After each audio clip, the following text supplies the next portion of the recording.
A very good morning and a happy Tuesday. Welcome to the Early Edge, brought to you by BetMGM, the sports book born in Vegas. We got Darren Mercurio in the chat. We got Richard Pierre, BGerm78, Farzad, so many. Stonefish CLE fan, hit the like button if you could. I see you, Jason Pogwist, and you might like yesterday's recap screen. Let's take a look. We go 4-1. Calvin Wetzel nails his WNBA prop. We'll definitely see more of him. Snyper goes 1 for 2. Buckets hits his play, and Bruce Marshall hits the Milwaukee Brewers money line. We will certainly take 4-1, but we got to move forward. We can't rest on our laurels. We got to bring in the team for a Tuesday, and it's really the team plus one because we got a new guest.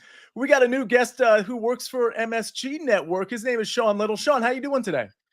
Phenomenal. Thank you, boys, for letting me crash the party. I'm excited to talk some numbers. NBA Conference Finals is going to be amazing. I appreciate you guys having me. Thank you. Absolutely. Everyone say what's up to Sean. Really, really good dude. Sean, I'm loving the background as well. PropStarz, speaking of the NBA, how you doing today? I'm fired up, Sia. Yeah, I'm super stoked for the conference finals.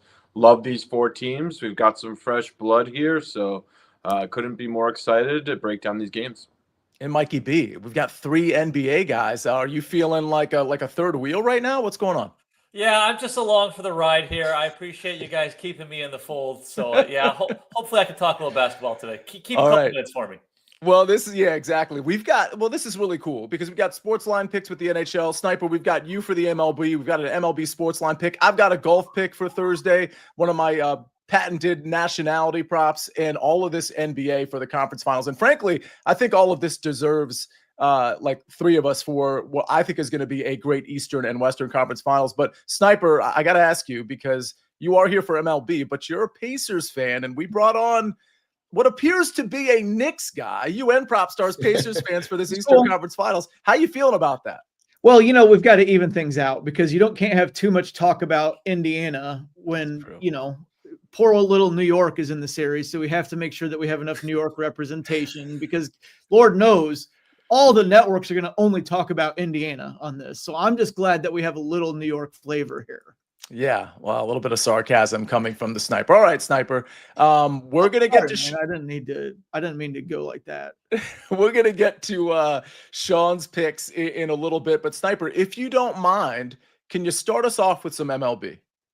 Sure, I can. First things first, I wanted to scold the Phillies offense for not waking up until after Christopher Sanchez left the game last night. That prevented us from a perfect recap screen. But that's a risky take when we're trying to fade it down. We know the Phillies are going to win by multiple runs, but we go with the starting pitcher thing. That's the risky take. Anyway, I'm going to go to Tarek Skubal here, the best pitcher in the world right now. I'm going to go over the 7.5 strikeouts because that plus number jumped right out at me. It is a tough chore to get all the way to 8 strikeouts, and the Cardinals are not a major heavy strikeout team or anything like that. But the Cardinals haven't seen him since 2001, and he is a different pitcher. Since then, obviously, he's morphed into this Terminator level ace. Last 4 starts, 11 strikeouts, 8 strikeouts, 12 and 11 respectively. So he's really firing on all cylinders right now. Even when he gets hit, he misses bats. Last start, he gave up 5 runs. He still got to 11 strikeouts. So I like this number because of the plus money on Skubal. Also, Sia, you mentioned to me yesterday, should we be just straight up fading the Orioles right now? And I said I was reluctant to do so yesterday because of the pitching matchup. They lost anyway. They've now lost 13 of the last 15. So, yeah, we're going to dive right in and we're going to do that. I'm just going to go Brewers on the money line here. Juice isn't too bad. Brewers starter Logan Henderson has only made 2 major league starts so far, but he's been really good. He was really good in AAA, and the Orioles have no familiarity with him. Orioles, meantime, they're using an opener in Keegan Aiken before they go to Chase McDermott to get some length in the game. Their bullpen doesn't look very good right now. The team as a whole looks pretty terrible. As I said, they've lost 13 of 15. So we're just going to run with the Brewers at home. I do have a couple home run thoughts. Last night, the first guy I recommended was Taylor Ward, and he ended up hitting a home run, which I believe was plus 390. So hopefully somebody played that. I would say run it right back with him. They're in Sutter Health Park in Sacramento again. And also, since we didn't hit on the Phillies in Coors Field yet, Antonio Senzatella has a 7.65 ERA at home, 5 home runs allowed in 4 starts in Coors Field. You can load up on Phillies any which way if you want. Righties have hit 8 out of the 9 home runs Senzatella has allowed this year. So if you want to look at Real Muto, Castellanos, Trey Turner, Alec Boehm, who did hit a home run last night, any of those guys would be good. Yeah, and I do want to give you credit as well, Sniper, because Lydia is in the chat saying fade the Dodgers. We had questions about the Dodgers yesterday, and they were off that 3-game losing streak against the Angels. It looked like a good bounce back spot, and you said, no, like, hold on, this isn't necessarily the best spot to back the Dodgers suddenly after a 3-game sweep. So credit to you there. All right, let's move on. We're going to get to Major League Baseball home run props. I know you just recommended a couple home runs. We'll see if we have anything on our chart after the break. But Sean, we move to you. You've got a couple of picks here. You've got a prop and you've got a series pick, which actually kind of goes against my series pick yesterday. But I got to be honest, you're probably going to be right. I'm probably going to be wrong. Either way, kick us off with Jaden McDaniels.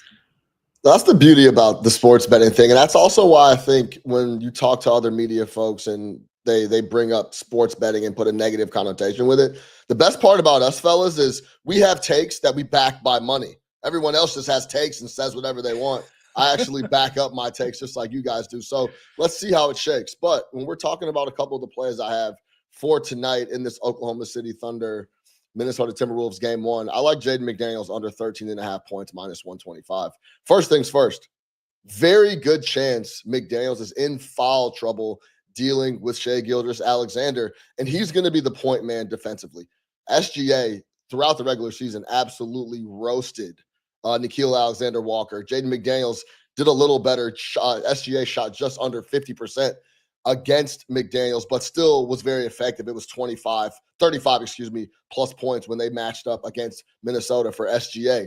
Now, if Jaden McDaniels is going to be using all of his efforts on the defensive end, I just like him to not have as much success offensively as he had in these few first rounds against the Lakers and the Golden State Warriors. He's not shooting very many threes, just under 3 attempts per game in the last series, and he's been getting it at the basket.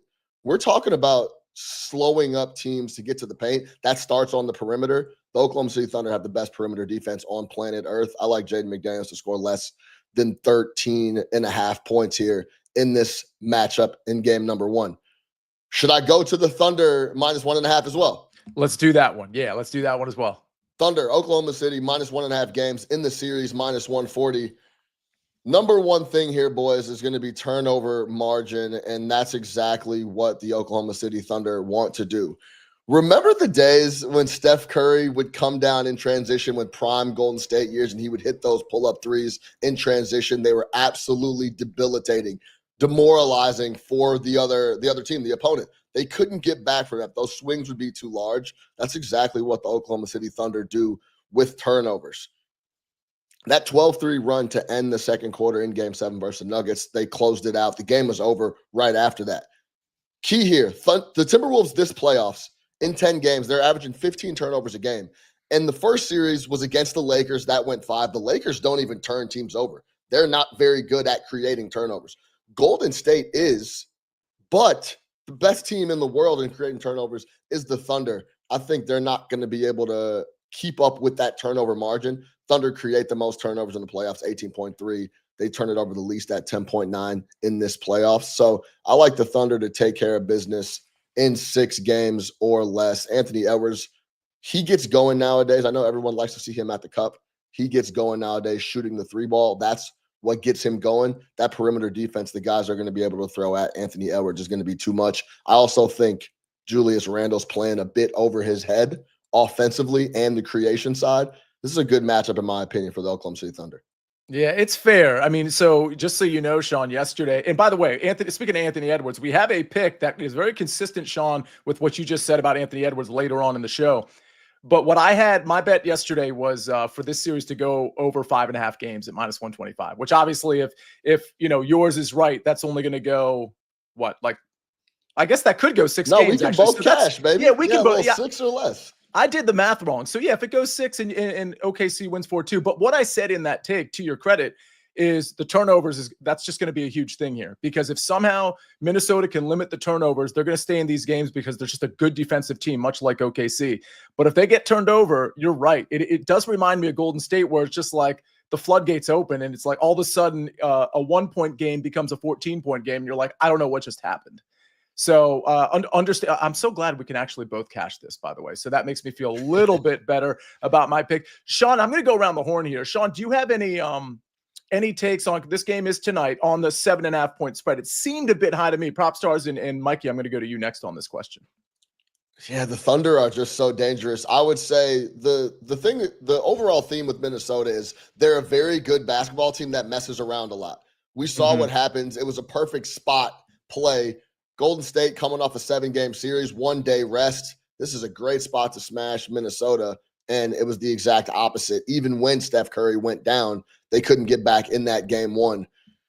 Thunder been hanging out at home. Minnesota didn't know where they were going, whether that be Denver or if they were going to have to play Denver or have to travel to Oklahoma City to take on the Thunder in game 1. 7.5 seems like a fairly priced number. I would like to watch game 1 before I start looking at the spread and the total potentially.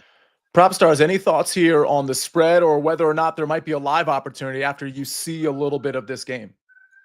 Yeah, it's an interesting stylistic matchup here between these two teams. Not something I'm running out to bet as far as the side is concerned. I do think Minnesota can hang, though. As far as the Thunder are concerned, they're playing good basketball. But, yeah, I think there were some chinks in the armor as far as I'm concerned. So, yeah, I look for Minnesota to be competitive in the game. If I had to lean one way regarding the side, it would be with the Timberwolves. Mikey B, I know you have an official play later, as does PropStarz for the NBA, but any thoughts on whether it's a total pretty low, 216.5, or at least it looks low, 7.5 point spread here? Yeah, I would lean towards the Timberwolves covering the 7.5 simply because I think this is going to be an ugly game. I'd also lean towards the under on the 216.5. We've talked about the quick turnaround here. Now, the Thunder did blow out the Nuggets in the second half, so their guys didn't have to play a lot, but that was an emotional game 7. SGA talked about how he was nervous going into the game. So I think there's an emotional letdown heading into this game 1. And then the Timberwolves have been off for so long. I think they're going to be a little bit rusty. So I think just those two aspects alone will keep the game close. All right, fair enough.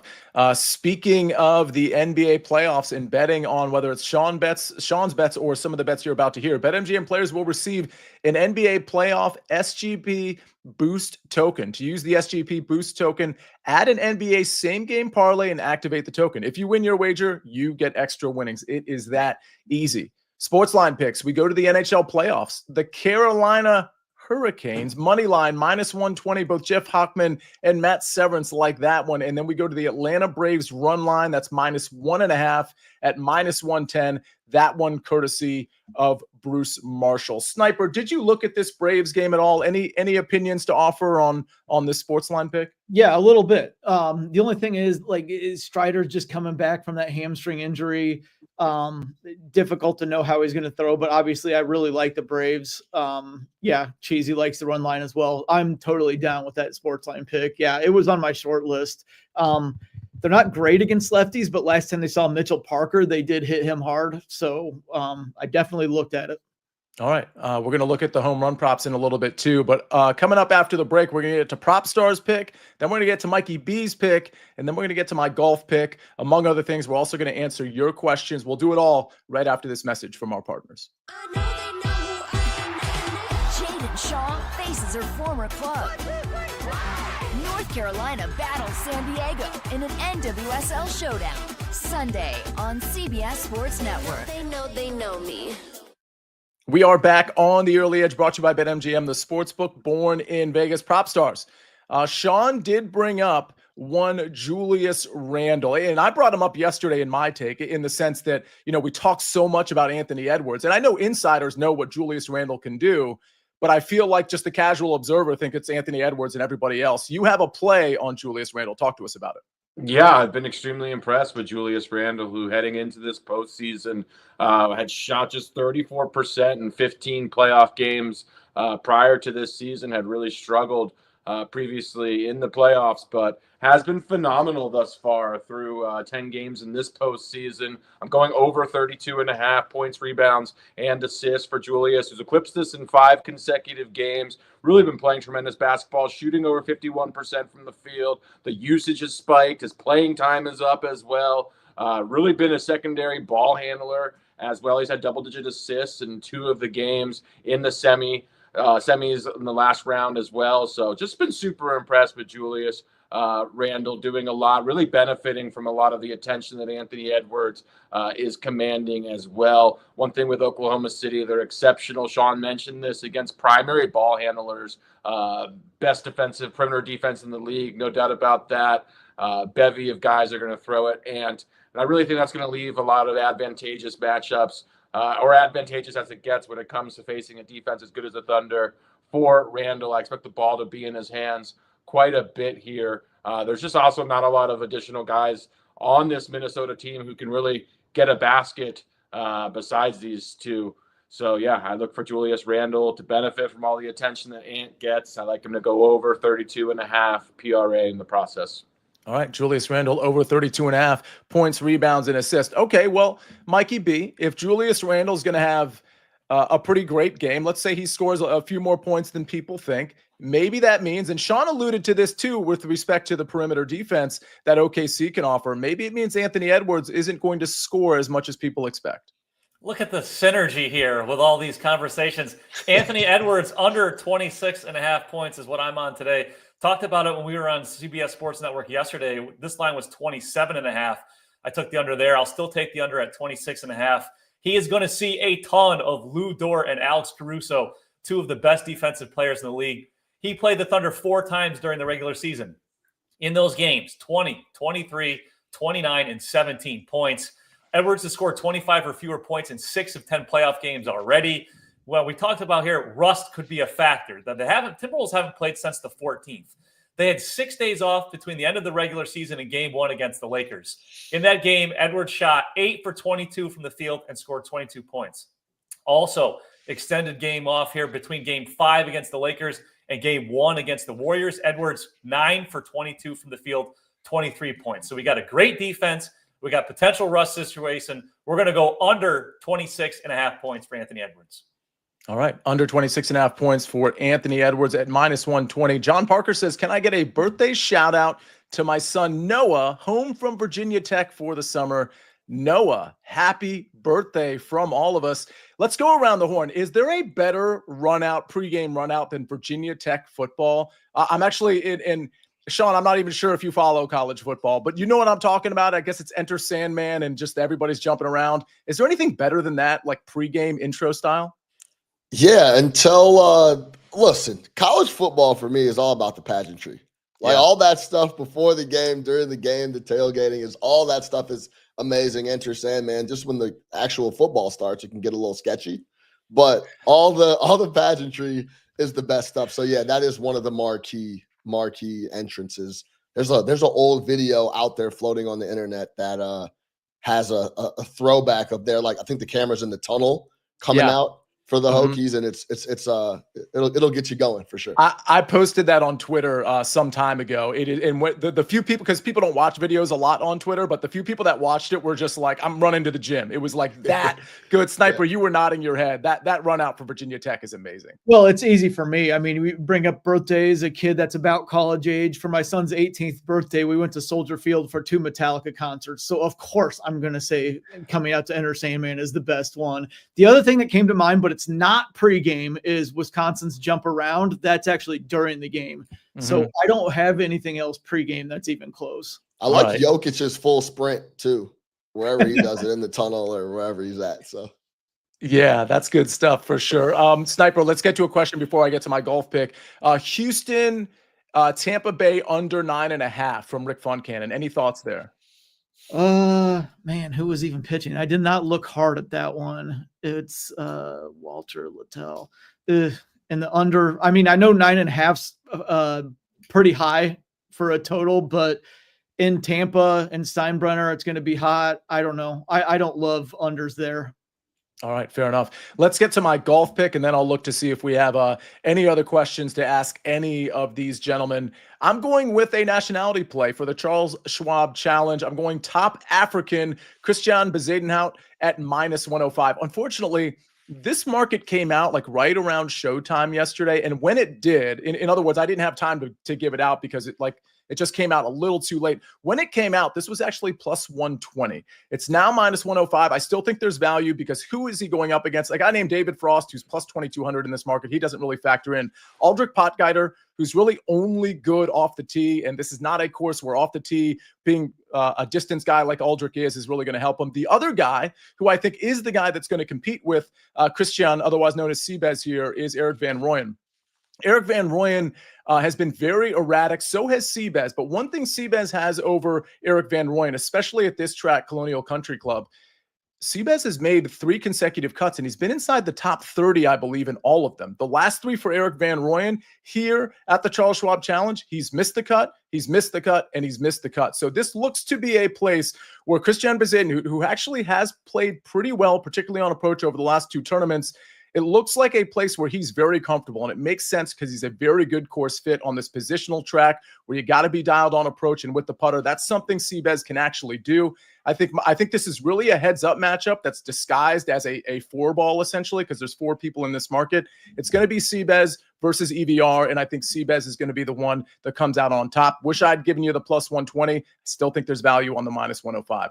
Let's transition now, before we look at some last-minute questions, to the home run chart. Matt Snyder, I want you to respond to this. We've got some big-time names here. Fernando Tatis with some value per the SportsLine model, Bryce Harper with some value, and Matt Olson with some value. Any of these names popping to you? Tatis against Bassett.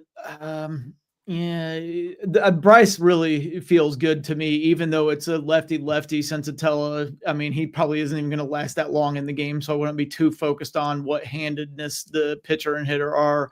Olson against the lefty, but he can hit lefties. Olson and Harper jump out to me. I like them both a lot. All right. Olson and Harper. Yeah, I mean, you were mentioning the Phillies, so certainly Harper appears to make sense. Okay, before we get to the recap screen, we got to go back to the NBA, because one thing we haven't talked about is tomorrow's game and tomorrow's series. And Sean, you being an MSG guy and being a New York guy, I'm going to start with you. Not really about game 1 tomorrow, which I think the spread is still 4.5 over at BetMGM. This series, how do you see it playing out? Yeah, I like the Knicks to get it done. I had it at the best price I saw, maybe right at open, was minus 140. It's now ticked up to minus 165, minus 170, depending on where you're looking. The key to the New York Knicks all year is when they get a good game from Karl Anthony Towns, they have been pretty tough to beat offensively because they have 2 guys that could loosen up everything else. Karl Anthony Towns has had some tough stretches here in the first 2 rounds because they were tough matchups for him. He made Luke Cornett in a couple spots look like Hakeem Olajuwon. So there was some tough stretches where he had against Detroit, where Tobias Harris was giving him problems. He had a tough stretch against the Celtics. Horford, they could throw a lot of guys at him. He destroyed the Pacers all year long, and they don't really have a guy that could slow him up. The total here in this matchup, game by game, is going to be something that is really interesting. All 3 games in the regular season, the lowest total they posted was 229, and then it went to the over. The over was 2-1. So depending on how this flows here, I'm really interested to see how much success offensively Cat's going to be able to have. If he has offensive success, it opens up Mikal, it opens up OG, and Jalen Brunson's going to do what he does. So I like the Knicks to get it done in 6 or less as well. PropStarz, I want to move to you. Pacers, says Jeff Stenberg. Joe Neuenfeld says Pacers still underrated somehow. You've been a guy that's really been singing the praises of the Pacers as soon as the playoffs started. How do you think this series plays out? I lean towards the Pacers here. I mean, I do think the Knicks are obviously playing great basketball. Jalen Brunson, total magician, as good as any 4th quarter player in the league right now. I just think the Pacers continue to be slept on. The odds makers are still not giving them enough credit. I think the wrong team personally is favored in this series. I look at the Pacers. The coaching edge, I think, is going to be significant. Rick Carlisle is a better coach than Tom Thibodeau. Also has more experience, has won an NBA title. I look at what the Pacers are doing with the depth. I think that's going to be advantageous for them as well. I think the big minutes that the Knicks have played all year long, we look at the way that the Pacers manage the minutes throughout the regular season. I just love what we're getting from the depth as well. You've got three different ball handlers, and Nemhard, obviously Tyrese Halliburton, TJ McConnell, who can all just dictate tempo as well as any team in the league. There's so many different guys who can beat you a bevy of ways. I just think the Pacers, being counted out, just playing tremendous basketball. They're healthier than any team. They're peaking right now, fourth best record in the NBA post All-Star break. I just think they'll continue to be slept on, and I think they're going to win the series. Sniper, you don't get an opinion because you're obviously heavily biased. So to break the tie, we go to Mikey B. An opinion. Oh man, you're going to me, and I was just going to say this is a coin flip series. So I don't know if I'm going to break your tie. I really think this could go either way. I think the depth here on the Pacers is better than the Knicks. But Sean was talking about the Towns issue for the Pacers. That's real. Miles Turner is a good stretch five. He's a good shot blocker, but he's not a good rebounder. He only averaged 6.5 rebounds per game during the regular season. So for me, this series, I'll be looking at Towns overs on rebounds props, because I think he's going to have a really big series on the glass. Yeah. It does feel like where you can hurt the Pacers is with extra chances on offense, getting offensive rebounds, getting more chances. So that might be an area where he could really feast. Yeah, Mitch Robinson, and that's his specialty, right? He's going to be out there purely trying to get offensive rebounds. To show some love to PropStarz, I think any casual dollar in the market is going to be on the Knicks. That's also inflating the price here. Everyone wants to be a part of the people in the street. Tyrese Halliburton feels like an easy guy to hate, apparently. So I think anybody that's going to try to throw some casual dollars at this series, it's going to lean towards the Knicks, and that does affect the price. Yeah, that's a very, very good point there in terms of the price itself. All right, ladies and gentlemen. And by the way, Bitsy, I did see your question. Feel free to DM me about your SportsLine membership. If anybody else wants to become a member of SportsLine, it's very easy. Go to sportsline.com/join. Type in the promo code winners. You get 60% off the annual plan. Again, sportsline.com/join. Type in the promo code winners, and you get 60% off the annual plan. All right. Again, a big birthday shout out to Noah, John Parker's son. Let's see the recap screen before we get everybody out of here. I've got a top African nationality play, Christian Bezuidenhout at -105 at the Charles Schwab Challenge. Then we go to the Sniper, Tariq Skubal, over 7.5 Ks at +135. And the Brewers money line, -130. We move to PropStarz. Julius Randle over 32.5 PRA, points, rebounds, and assists at -115. Anthony Edwards under 26.5 points at -120. Then we go to Sean Litte, who joins the show, and hopefully this isn't the last time, but it's certainly the first. Jaden McDaniels under 13.5 points at -125, and a series play, Thunder, -1.5 games in the series at -140. We move to the SportsLine Picks, the Carolina Hurricanes money line, -120, courtesy of Jeff Hochman and Matt Severance, and the Atlanta Braves run line, -1.5 at -110. That one courtesy of Bruce Marshall. You also saw the home run props. Sean, how did we do? You feel good enough to come back at some point? Anytime you'll have me, boys. I would love to come back and hang out. Always a pleasure. I love going back and forth, and we were on different sides. It's all love over here. I would love to come through. Thanks a lot. Sounds great. All right, that's Sean Litte. We got Mikey B. We got PropStarz. We got the Sniper, and of course Ben on the 1s and 2s and 3s and 4s. Ladies and gentlemen, enjoy the rest of your Tuesday. Quick reminder, the early wedge betting show on the SportsLine YouTube channel is at 7 o'clock. We had a great week last week. Let's try to have a great week this week as well. Again, 7 o'clock, early wedge. It's me, it's Patrick McDonald, it's Jason Sobel, and Eric Cohen. Hopefully we'll see you then. Otherwise, we'll see you tomorrow on the early edge. Again, thanks for joining us. We rest our case.